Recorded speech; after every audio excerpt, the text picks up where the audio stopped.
Precisamos da chuva do Espírito.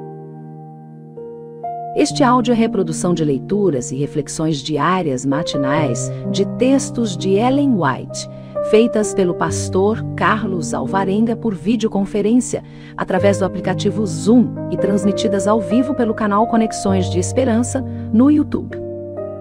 Nosso desejo é que sua experiência com Deus seja enriquecida com o que você vai ouvir a seguir.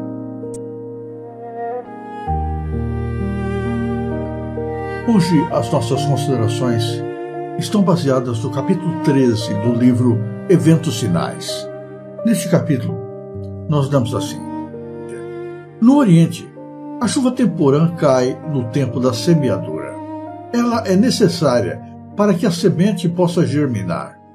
Sob a influência de fertilizantes, aguaceiros, brota o tenro rebento. Caindo perto do fim da estação, a chuva serôdia amadurece o grão e o prepara para a foice. O Senhor emprega essas operações da natureza para representar a obra do Espírito Santo. Como o orvalho e a chuva são dados primeiro para fazer com que a semente germine e então para amadurecer a colheita, assim é dado o Espírito Santo para levar avante, de um estágio para outro, o processo de crescimento espiritual. O amadurecimento do grão representa a terminação do trabalho da graça de Deus na alma. Pelo poder do Espírito Santo, deve a imagem moral de Deus ser aperfeiçoada no caráter. Devemos ser completamente transformados à semelhança de Cristo. A chuva serôdia, amadurecendo a seara da terra, representa a graça espiritual que prepara a igreja para a vinda do Filho do Homem. Mas a menos que a chuva temporã haja caído, não haverá vida. A ramagem verde não brotará. Se a chuva temporã não fizer seu trabalho, a serôdia não desenvolverá a semente até a perfeição. Em obediência à ordem de Cristo, esperaram em Jerusalém o cumprimento da promessa do Pai, o derramamento do Espírito. Ao esperarem os discípulos pelo cumprimento da promessa, humilharam o coração em verdadeiro arrependimento e confessaram a sua incredulidade. Os discípulos oraram com intenso fervor para serem habilitados a se aproximar dos homens e, em seu trato diário, falar palavras que levassem os pecadores a Cristo. Pondo de parte todas as divergências, todo o desejo de supremacia, uniram-se em íntima comunhão cristã. Só depois de haverem os discípulos entrado em união perfeita, quando não mais contendiam pelas posições mais elevadas, foi o Espírito derramado. O derramamento do Espírito, nos dias dos apóstolos, foi o começo da primeira chuva, ou temporã, e glorioso foi o resultado. Até o fim do tempo, a presença do Espírito deve ser encontrada com a verdadeira igreja.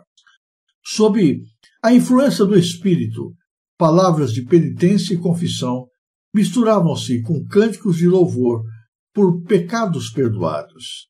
Milhares se converteram num dia. O Espírito Santo os capacitava a falar com fluência línguas com as quais não tinham nunca tomado contato. O Espírito Santo fez por eles o que não teriam podido fazer por si mesmos em toda uma existência. Seus corações estavam sobrecarregados com benevolência tão ampla, tão profunda, de tão vasto alcance, que foram impelidos a ir aos confins da terra, testificando do poder de Cristo. Qual foi o resultado do derramamento do Espírito no dia de Pentecostes? As boas novas de um Salvador ressuscitado foram levadas até as mais longínquas partes de um mundo habitado. A igreja viu conversos vindo para ela de todas as direções. Extraviados converteram-se de novo. A ambição dos crentes era revelar a semelhança do caráter de Cristo, bem como trabalhar pelo desenvolvimento do seu reino. O derramamento do Espírito nos dias dos apóstolos foi a chuva temporã, e glorioso foi o resultado. A chuva serôdia será mais abundante, porém. Ao avizinhar-se o fim da ceifa da terra, uma especial concessão de graça espiritual é prometida a fim de preparar a Igreja para a vinda do Filho do Homem. Esse derramamento do Espírito é comparado com a queda da chuva serôdia. Antes de os juízos de Deus caírem sobre a terra, haverá entre o povo do Senhor tal avivamento da primitiva piedade, como não fora testemunhado desde os tempos apostólicos. O Espírito e o poder de Deus serão derramados sobre seus filhos. Esta obra será semelhante à do dia do Pentecostes. Assim como a chuva temporal foi dada no derramamento do Espírito Santo no início do Evangelho, para efetuar a germinação da preciosa semente, a chuva serôdia será dada em seu final, para o amadurecimento da seara. Nesse tempo, a chuva serôdia, ou refrigério pela presença do Senhor, virá para dar poder à grande voz do terceiro anjo e preparar os santos para estarem de pé no período em que as 7 últimas pragas serão derramadas. Ouvi os que estavam revestidos da armadura falar sobre a verdade com grande poder. Perguntei o que havia operado essa grande mudança. Um anjo respondeu: foi a chuva serôdia, o refrigério pela presença do Senhor, o alto clamor do terceiro anjo. Em nenhum ponto de nossa experiência podemos nós dispensar a assistência daquilo que nos habilita a fazer justamente o começo. As bênçãos recebidas sob a chuva temporã são-nos necessárias até o fim. O Espírito Santo procura habilitar cada alma.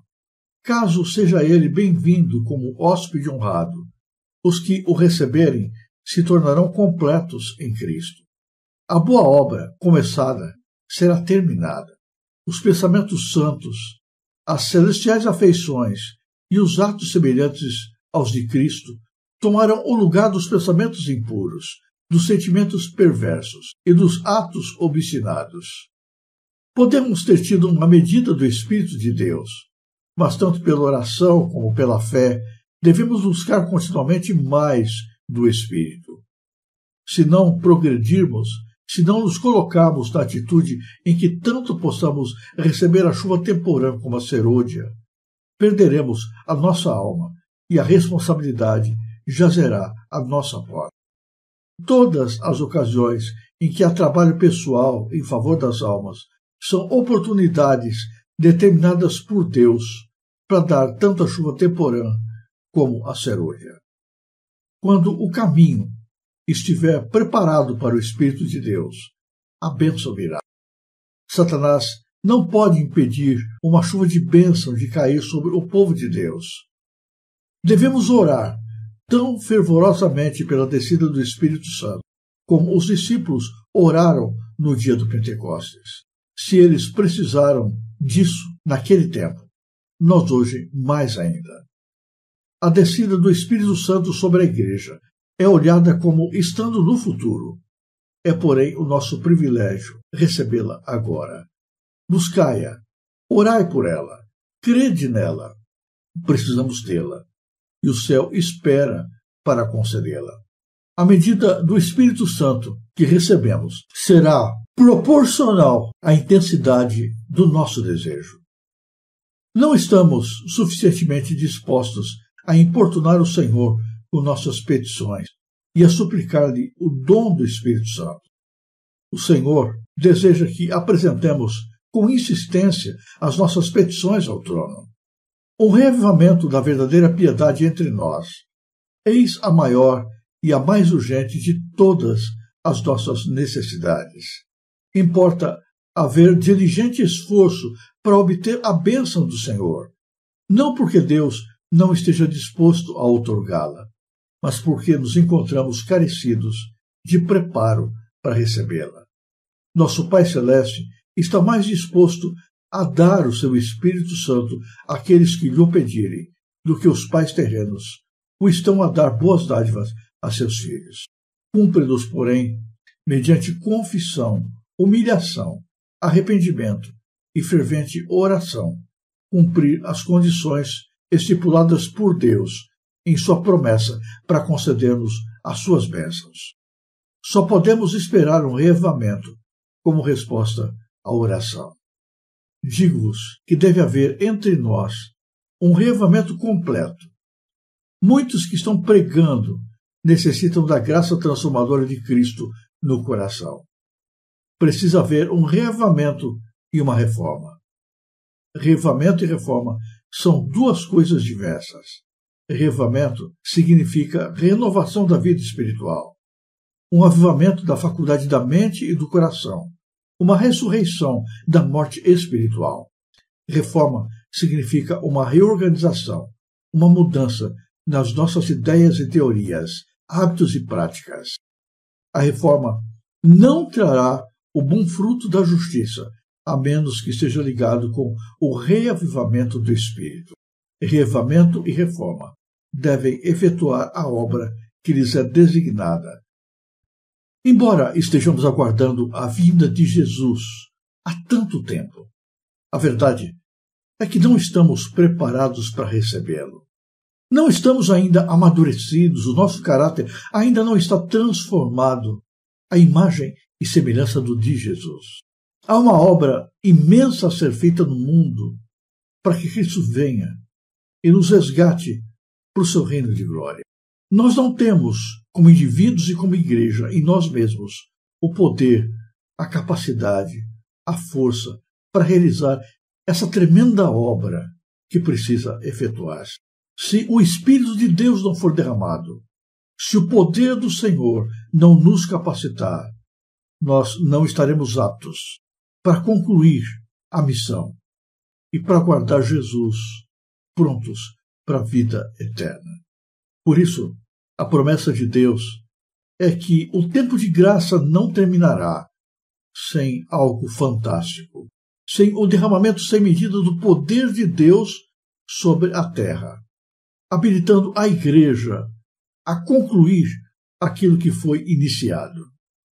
O começo não foi por acaso.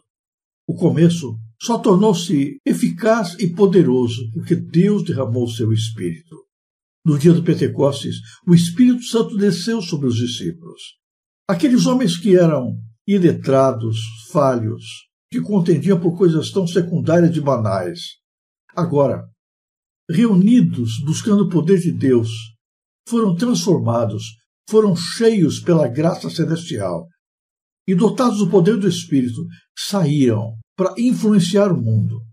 E a sua mensagem, de maneira poderosa, atingiu milhares de corações, chegando até os confins da terra. O derramamento do Espírito lá atrás foi a capacitação necessária para que a semente lançada germinasse. Agora, nós estamos próximos à colheita. Mas para que o fruto amadureça e seja colhido, é necessário que uma dotação especial do poder de Deus seja novamente vertido sobre a terra. E é a promessa do Senhor que essa dotação especial do Espírito Santo será derramada sobre a igreja. Às vezes olhamos para isso como algo que vai se cumprir no futuro, mas o nosso privilégio é ter acesso e receber já, desde agora, o poder do Espírito Santo sobre nós. Essa força de Deus nos capacitará para fazermos a obra do Senhor, para executarmos aquilo que Deus espera que a igreja realize. O mundo, nessa época tão complicada, não será convertido a menos que o poder de Deus opere sobre o seu povo. O Espírito Santo é que vai nos amadurecer, é que vai preparar-nos como indivíduos e como igreja para a vida eterna. É nosso privilégio receber mais. Antes de mais nada, é preciso lembrarmos que o poder do Espírito Santo, antes de tudo, produz reforma, produz mudança, produz transformação. O Espírito de Deus em nós nos torna parecidos com Jesus e nos capacita para que o mundo veja em nós a graça de Deus. Hoje, Deus espera derramar o seu poder sobre cada um dos seus filhos. É nosso privilégio receber esta bênção. É desejo do Pai concedê-la a todos nós. Por isso, Ele nos desafia a hoje buscarmos, clamarmos, batermos, suplicarmos pelo poder especial dos céus, para que então os grandes e derradeiros milagres de Deus aconteçam neste mundo e a porta da graça se feche. A obra não terminará sem uma demonstração especial e extraordinária do poder de Deus. Mas esta demonstração fantástica não ocorrerá unicamente por nosso desejo e por nossos sonhos. Só a graça de Deus é que pode nos capacitar para isso. É preciso que oremos por esse poder. É preciso que clamemos mais pela presença do Espírito no nosso coração. O que estamos fazendo é pouco, é muito pouco. Assim como os discípulos do passado, nós nos contentamos com as coisas desta terra. Que os nossos olhos contemplem a atuação do Espírito Santo no mundo e, consequentemente, a conclusão da obra do Evangelho de uma maneira nunca antes imaginada. Se você apreciou este áudio, inscreva-se no canal para continuar conosco nesta jornada de crescimento espiritual. E se puder, não se esqueça de compartilhar com outras pessoas.